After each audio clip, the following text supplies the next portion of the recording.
Pada masa tenang Pilkada serentak 2024, jagat maya belum terlalu tenang dengan informasi kampanye yang masih banyak berseliweran di lini masa. Belum lagi soal kampanye negatif hingga kampanye hitam antar pendukung juga masih banyak kita temukan. Lalu bagaimana tren sebaran tersebut terjadi? Apakah hanya terkumpul pada satu wilayah atau satu daerah saja atau jangan-jangan menyebar rata sesuai dengan gelaran pilkadanya? Dan untuk menganalisanya sudah bersama kami analis kepala dari Drone Emprit Rizal Nova Mujahid. Assalamualaikum, selamat malam Mas Rizal, apa kabar?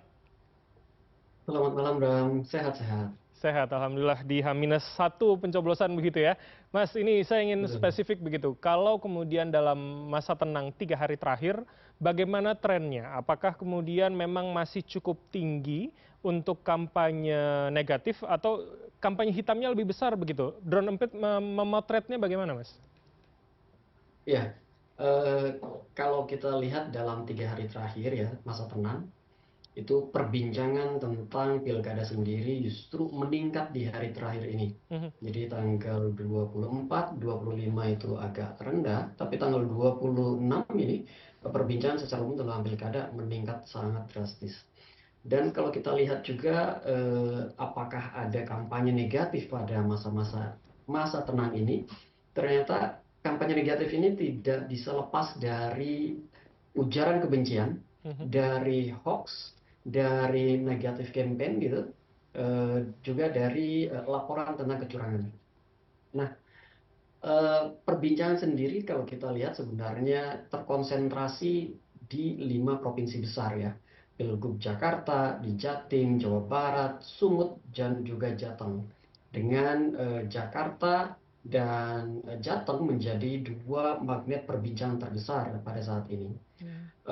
Perbedaan sendiri sebenarnya merata naik semua di semua tempat, tetapi 5 provinsi ini memang paling besar. Dan kalau kita lihat dari 5 provinsi ini, siapa yang paling banyak terkena kampanye negatif gitu, black campaign? Nah, sebenarnya hampir semuanya, kampanye negatif ini hampir semuanya merata terjadi di semua daerah di Indonesia. Mhm. Di luar 5 provinsi ini, misalkan ada di Maluku. Maluku cukup ramai juga kampanye negatifnya.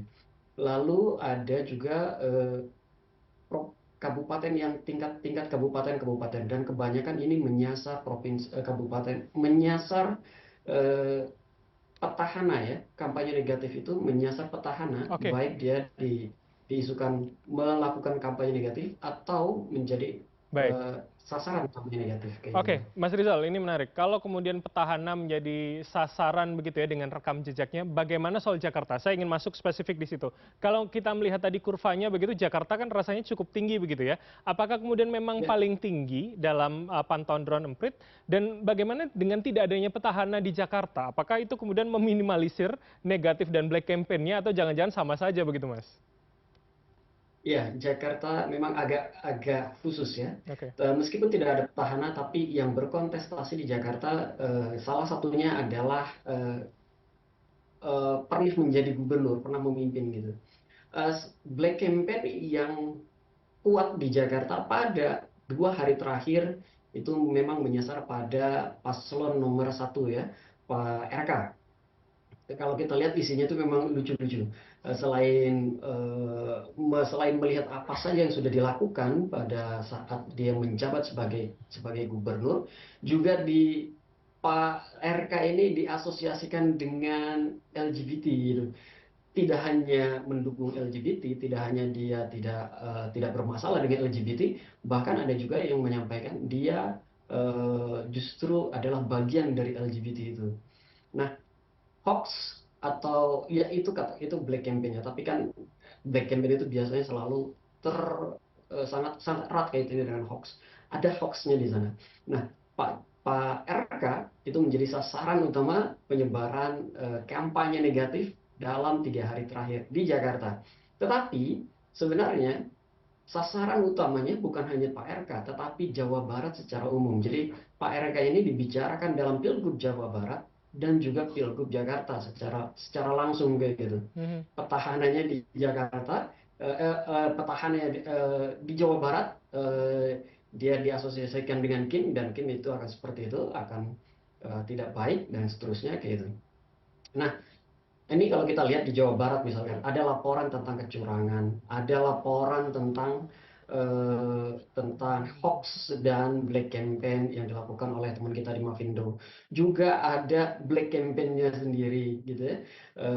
Di tingkat kabupaten itu banyak sekali black campaign yang justru lebih, kalau saya bilang itu lebih keras black campaign-nya. Kampanye negatifnya, kampanye hitam dan kampanye negatifnya itu justru lebih keras Mhm. di tingkat bupati dan kota gitu ya, Oke, daripada di wilayah provinsi. oke, Itu seperti yang tadi dilihat, baik.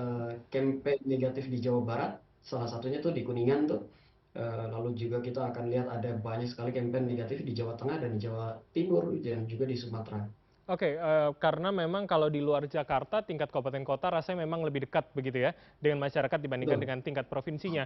Nah, saya tertarik apakah kemudian pada daerah baik provinsi maupun kabupaten kota yang head to head, artinya ada dua calon saja, itu pembahasan dan negatif campaign maupun black campaign-nya lebih tinggi, atau dengan semua atau jumlah calon itu tidak mempengaruhi sebetulnya ada atau tidaknya petahana di sana tidak mempengaruhi. Bagaimana pengamatan dari Emprit, Mas? Eh, pada percakapan pada pilkada yang hanya melibatkan dua paslon, itu sebenarnya sama tuh, dua-duanya terjadi black campaign kepada kedua-duanya. Mhm, Contoh di Jawa Tengah misalkan, memang memang kalau kita lihat volumenya tadi Jawa Tengah kedua ya, mhm, tertinggi setelah Jakarta. ya, Dan memang kalau dilihat percakapan tertinggi pada Jawa Tengah itu disumbang terhadap paslon nomor 2. Dan dalam hal ini, kampanye negatifnya terhadap paslon nomor 2 itu justru juga lebih tinggi. Tapi itu tidak berarti perbincangan terhadap paslon nomor 1 tidak ada sama sekali. Black campaign-nya ada, kampanye hitamnya ada, kampanye negatifnya ada. Hoax-nya juga ada beredar di kampanye nomor 1. Jadi terlepas dari apakah ini dua paslon atau lebih dari dua paslon itu black campaign dan negatif campaign beredar atau tidak, itu tidak berpengaruh tuh, semuanya beredar. mhm, Begitu juga di Sumatera Utara. Sumatera Utara cuma dua, dan begitu juga kondisinya sama. Campaign negatif terhadap Bobi Nasution itu terlihat sangat masif, lebih masif memang kalau dilihat daripada campaign negatif terhadap Edi. Tapi lagi, eh, kedua-duanya, kalau kalau tentang masif atau tidak masif itu kan tentang sebagaimana sensasional ya, iya, isu yang dilontarkan kayak gitu ya. Kalau isu-isunya itu berhubungan dengan pribadi, berhubungan dengan yang katakanlah, eh, kalau di Sumatera, di Jawa Tengah itu kan berhubungan dengan perempuan, maaf sekali ini harus saya sampaikan, tetapi itu yang paling banyak tuh diulas, paling banyak dimakan oleh netizen. oke, Dan ini baik, tidak hanya terjadi, dan ini terjadi di semua kanal media sosial gitu, oke, terutama di TikTok, menarik. Instagram, Twitter, dan beberapa Facebook. Oke, berarti kalau kemudian sebarannya masif, mungkin menggelinding seperti bola salju, yang ingin saya tanyakan adalah, apakah gelindingannya itu genuine oleh warganet, atau kemudian itu by setting, itu terpotret juga atau tidak dalam drone emprit? Kalau kita lihat percakapannya, memang campaign-campaign negatif dan campaign-campaign hitam ini eh, terlihat ada upaya mendorong ya, ada upaya menggerakkan ke narasi ini tampil dan diterima oleh publik. Kalau kita lihat berbagai macam black campaign dan negatif campaign yang beredar dalam 3 hari terakhir, aktor-aktor yang menggerakkan, aktor-aktor yang berbicara kebanyakan adalah aktor-aktor yang kita nggak kenali siapa ini Mhm, di media sosial. Anonim gitu ya kira-kira. Di Twitter anonim, di TikTok juga anonim. Kadang-kadang aktor-aktornya itu yang usianya baru 2-3 bulan gitu. Ada juga yang baru dibahas dalam 1 minggu terakhir.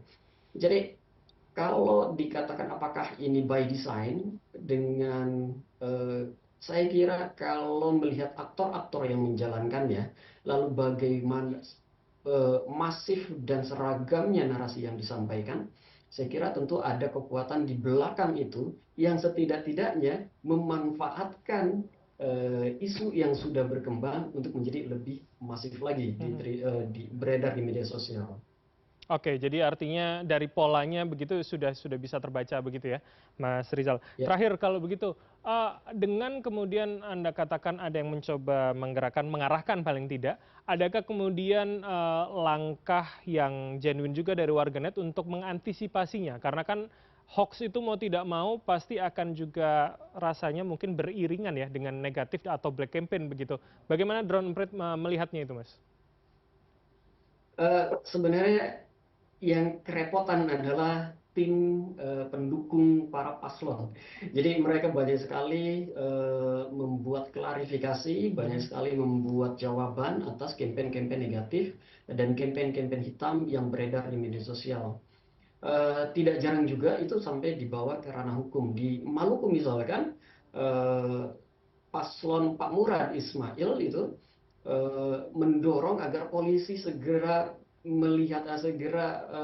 menyelesaikan tuduhan black campaign dan ujaran kebencian SARA gitu pada salah satu paslon tertentu yang dituduhkan dilakukan oleh Pak Murad Ismail. Jadi sampai sampai pada bikin bikin aparat kepolisian juga harus bertindak kayak gitu. Mhm.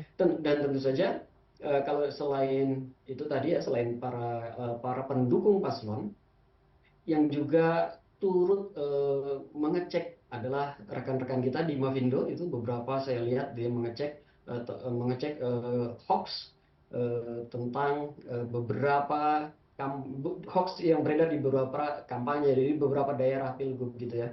Selain itu juga masyarakat secara umum ada juga saya lihat, tetapi memang partisipasi publik dalam ini saya lihat tidak terlalu banyak ya, tidak terlalu tinggi. Baik. Eh, itu karena sebabnya semuanya ada menjadi sasaran black campaign. Jadi kalau mau ngejawab pun saya kira publik juga gimana ya, suasananya jadi agak nggak enak gitu. Kalau dia menjawab satu, dikhawatirkan dia akan dituduh menjadi pendukung yang lainnya. Ada Oke. kekhawatiran seperti itu. Oke, jadi kondisi terjepit begitu ya bagi warganet. Baik, kita akan lihat bagaimana pencoblosan di esok hari. Terima kasih Mas Rizal Nova Mujahid dari Drone Emprit atas waktu dan juga insight dari Anda. Selamat malam, sehat selalu Mas Rizal. Selamat malam, Bram. Selamat malam. Terima kasih.